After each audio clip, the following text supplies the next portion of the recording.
O assunto agora é entidades de Umbanda e fenômenos correlatos.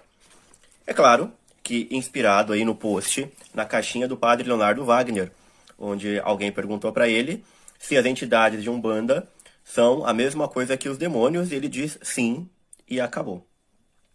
O padre Leonardo Wagner já teve um espaço dedicado a ele aqui no nosso Instagram, ao que uns 2 meses atrás, até menos que isso, quando ele falou que hipnose era condenado pela igreja, que era pecado. Onde ele errou feio, errou feio. E agora ele deu mais essa, né? Antes de mais nada, considero isso grave? Respeito pelo padre Leonardo Wagner continua o mesmo. Inclusive, se vocês assistirem o... Eu acho que é o vídeo mais assistido do meu canal Sugestão Católica, que é o vídeo A Hipnose na Missa e os Dons Carismáticos. Ele tá lá apoiando o meu canal cheio de hipnose. Se a gente tiver que explicar bem rapidamente o que é que acontece na Umbanda, ou como os próprios umbandistas presumem que acontece, através de invocações, eles trazem espíritos de antepassados, alguns espíritos da natureza, a grosso modo, de volta para festejar com eles. Festejam, comem, fumam cigarro, charuto, bebem, dão conselhos e voltam para de onde eles vieram. Essas invocações são feitas com muita música, tá? Aqueles pontos riscados que a gente vive colocando aqui são os meios de atrair, entre aspas, atrair. Canta, canta, canta, canta, em algum momento o espírito aparece, porque a fisiologia das pessoas é alterada, o olhar, os pensamentos, algumas ideias que eles não tinham eles começam a ter, alguns comportamentos são bastante diferentes daquele que a pessoa apresentava antes da cantoria, certo? Onde que a gente está acostumado a ver isso? No meio protestante e no meio católico carismático. Canta, canta, canta, até que troca tudo. Todas as culturas do mundo, sem exceção, invocam espíritos, não importa de qual classe, podendo ser até o Espírito Santo da Santíssima Trindade que a gente concebe. Eles acreditam que invocam com cantoria e dança. Canta por um determinado intervalo de tempo, que geralmente tem que ser grande, a menos que a pessoa já esteja carimbada por um reflexo condicionado, que vai mais rápido, basta uma palavra que ela já entra em transe. Mas o mundo sempre fez isso. E a fisiologia, a neurologia desse fenômeno, a gente já explicou aqui várias vezes. Tem aqui nos destaques, acho que é incorporação, deve ter algum destaque com esse nome ou algo parecido. O padre Leonardo Wagner afirma que as entidades de Umbanda são demônios, porque a Bíblia o afirma. Um amigo meu perguntou para ele e ele respondeu, tá? Inbox. Provavelmente ele tirou isso daquele trecho do Salmo 95. Javé é Deus, os deuses dos pagãos são demônios. Beleza. Mas o original em hebraico não fala nada de demônio, não passa nem perto disso. O que existe nesses versículos é um jogo de palavras com Elohim e Elilim. A tradução mais literal possível seria Javé é Deus, entre parênteses, o Senhor de tudo, e os deuses dos pagãos são bobagem, ninharia, ficção, fantasia, não são nada. Não tem como traduzir aquela palavra ao pé da letra, mas seria nada, vanidade, besteira. Um português popular seria os deuses dos pagãos são besteirinha, é o que está escrito lá. E aí foi traduzido na Vulgata por demônio por mil e uma questões, mas isso não tem nada a ver com o texto original. Vocês consultem as melhores bíblias do universo e elas vão dizer exatamente o que eu estou dizendo. Essa tradução que são demônios é Bíblia muito ruim mesmo. Tá? As melhores, nenhuma vai dizer isso. Nenhuma. Aí uma telespectadora aqui, do Mario Underline Instagram, mandou uma questão inbox para mim aí agora há pouco que eu vi. Ela faz algumas perguntas. Ela diz assim, não, tá certo que a Bíblia não diz isso, beleza. Tá certo que a gente não pode se basear demais em relatos pessoais, em coisa muito subjetiva, tá certo. Mas como explicar o que aconteceu comigo? Aí um dos exemplos que ela dá é que ela esteve na casa de um parente dela, ou de alguns parentes que eram de matriz africana, e ela sentiu cheiro de cigarro e as vistas arderem. Então como é que eu explico isso? Excelente a pergunta dela. Não tem como a gente diminuir, porque se aconteceu, aconteceu. O olho ardeu e ela sentiu o cheiro de cigarro. Vamos responder. De alguma premissa básica, para que a gente não fique só no subjetivo, como ela mesma pontuou inteligentemente, de alguma premissa básica a gente tem que partir. Eu vou partir de uma premissa que eu acho razoável, que é: espíritos não fumam. Espíritos não têm laringe, nem boca, nem língua, nem dentes, nem pulmão. E cigarro não tem alma. Se ela sentiu esse cheiro, e esse cheiro era real no ambiente e não era a imaginação dela, por força de uma sugestão muito grande, que é a primeiríssima coisa que a gente tem que considerar, se esse cheiro veio de fora, ele teve que vir de um cigarro do nosso mundo, não de um cigarro espiritual, certo? Ou será que morto, alma, fuma? Se fosse alguém supostamente incorporado ou hipnotizado, achando que está possuído por uma entidade, que fumou cigarro e está cheirando, está resolvida a questão, foi um corpo. Agora, onde está o cheiro? Onde pode estar o cheiro de um corpo que não existe, nem o cigarro nem o corpo? Ora, se as entidades fumassem cigarro, aqui há 3, 4 séculos, elas já teriam tido um câncer espiritual no pulmão espiritual delas, certo? Elas não fumam nada. Não vou partir do princípio agora que elas não existam, porque a pergunta, né, obriga a não considerar isso. Mas é que eu pergunto, esse cheiro vem de onde? Ele tem que vir de algum lugar. Cheiro espiritual não pode existir. Alguma coisa que toca suas narinas e que vai ser recebida pelos seus pulmões e ser interpretado pelo seu cérebro não pode ser espiritual. É a mesma coisa de gente que fala que viu o espírito do vizinho, do primo, do avô e reconheceu que era espírito porque o avô, o primo, o vizinho mancava da perna direita e aquele espírito mancava. Aí que eu pergunto, onde é que a alma pode mancar alguma coisa? Se a lesão era no joelho, se a gangrena aconteceu na perna direita, no tornozelo, como é que o espírito vai ter isso? Ele carrega espiritualmente a doença dele, que aconteceu na carne?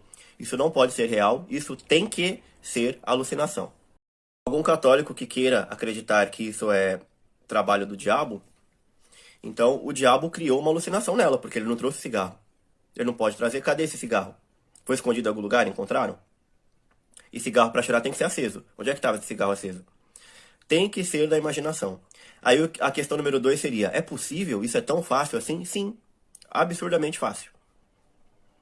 Com alguém que te hipnotiza, ou que te sugira isso, ou a sua própria autossugestão, que também é muito simples, é muito fácil.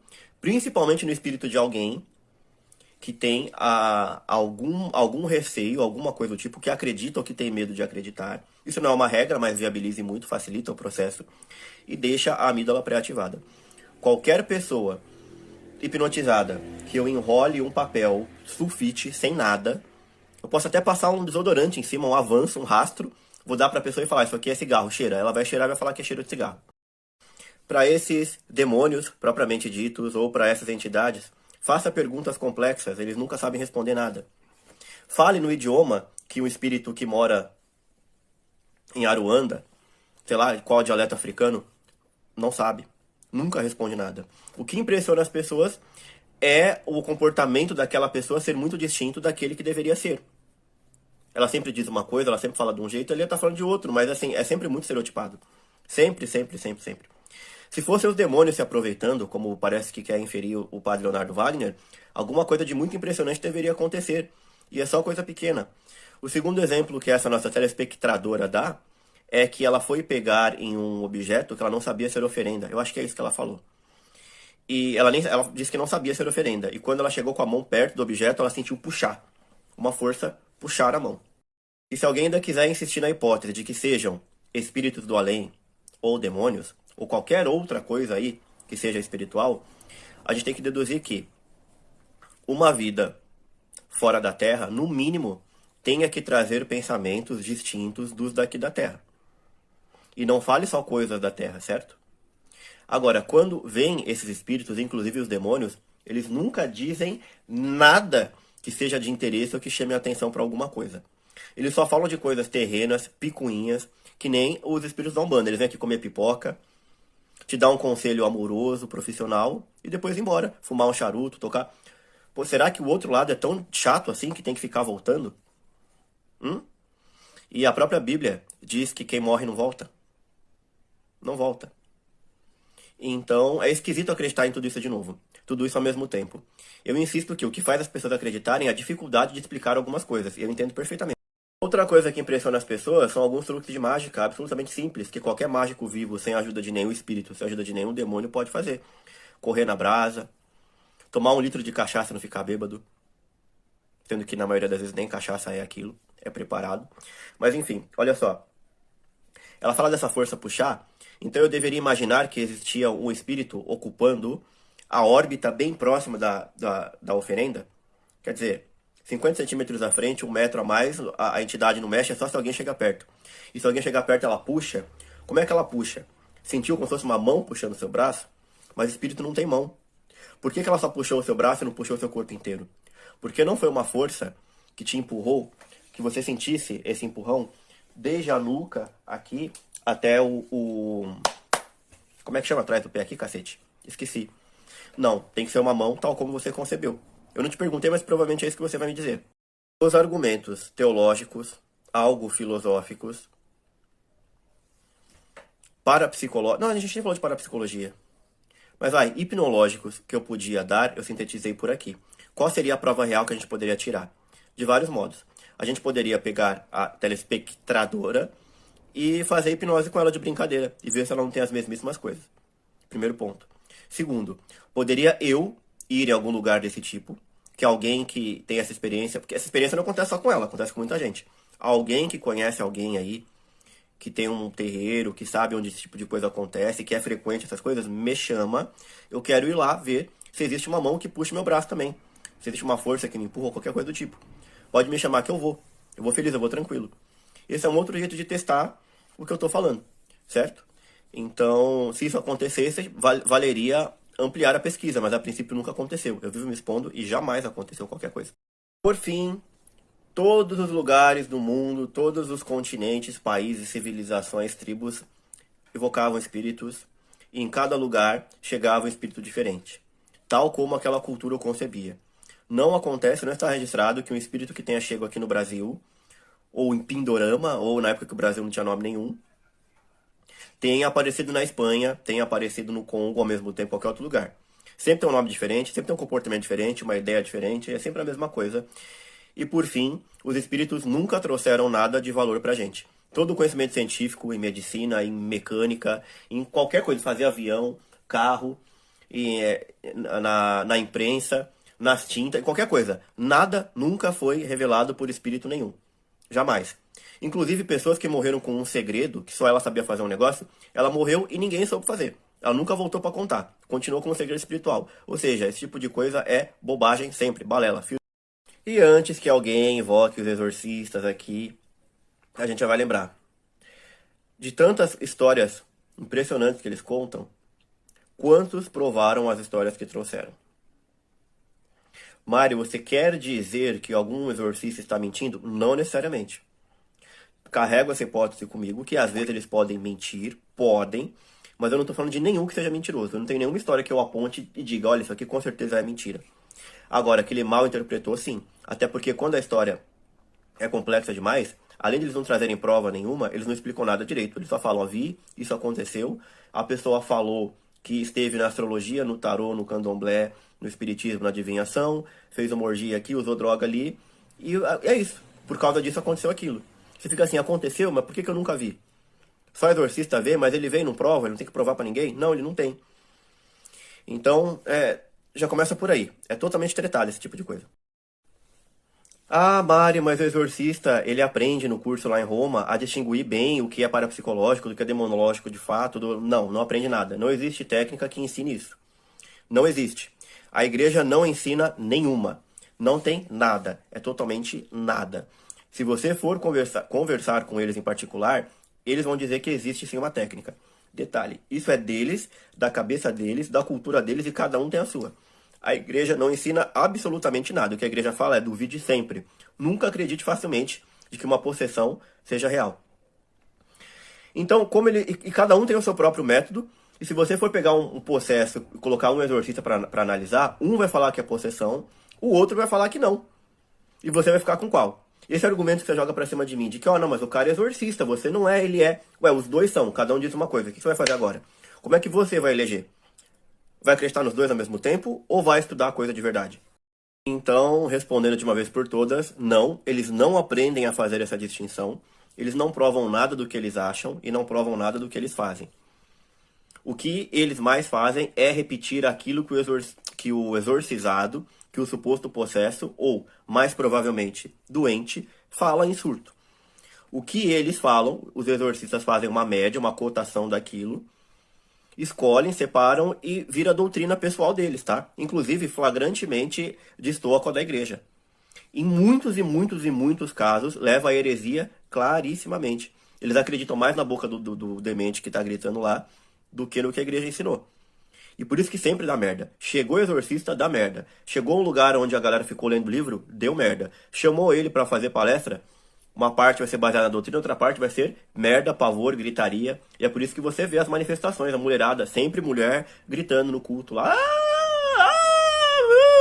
E será que eu tenho alguma prova de que o jeito que eles pensam é tão errado assim? Será que essas conclusões errôneas que eles chegam, que eu tô acusando que eles chegam, será que eu não tô tentando ler a alma deles?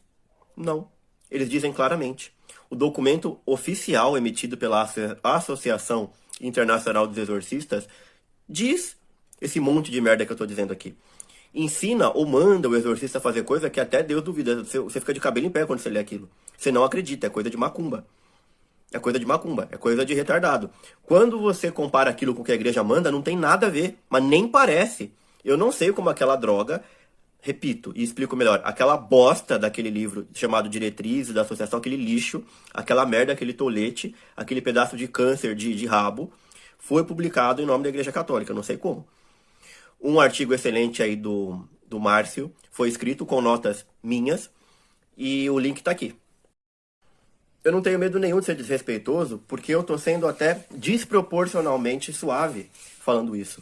Porque o que tá lá, eu não tenho nem. Cara, você tinha que estar numa mesa comigo comendo pastel pra você poder ouvir as palavras que eu gostaria de veicular, o que que eu acho desse livro e o que que eu acho dessa associação. Uma coisa é um erro teológico ou uma divergência teológica que tem que ser, que pode, né, ser discutida com elegância, com argumentos, mas para isso não tem argumento, é desobediência pura e simples.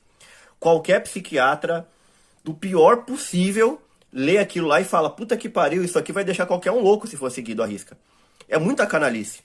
Agora, se alguém quiser ler de verdade a respeito de possessões, como estudá-las antropologicamente, na história, eu recomendo um livro de verdade, isso sim que é estudar. Possession, Demoniacal and Other, de Osterreich, beleza? Esse sim é um livro de verdade, comprem.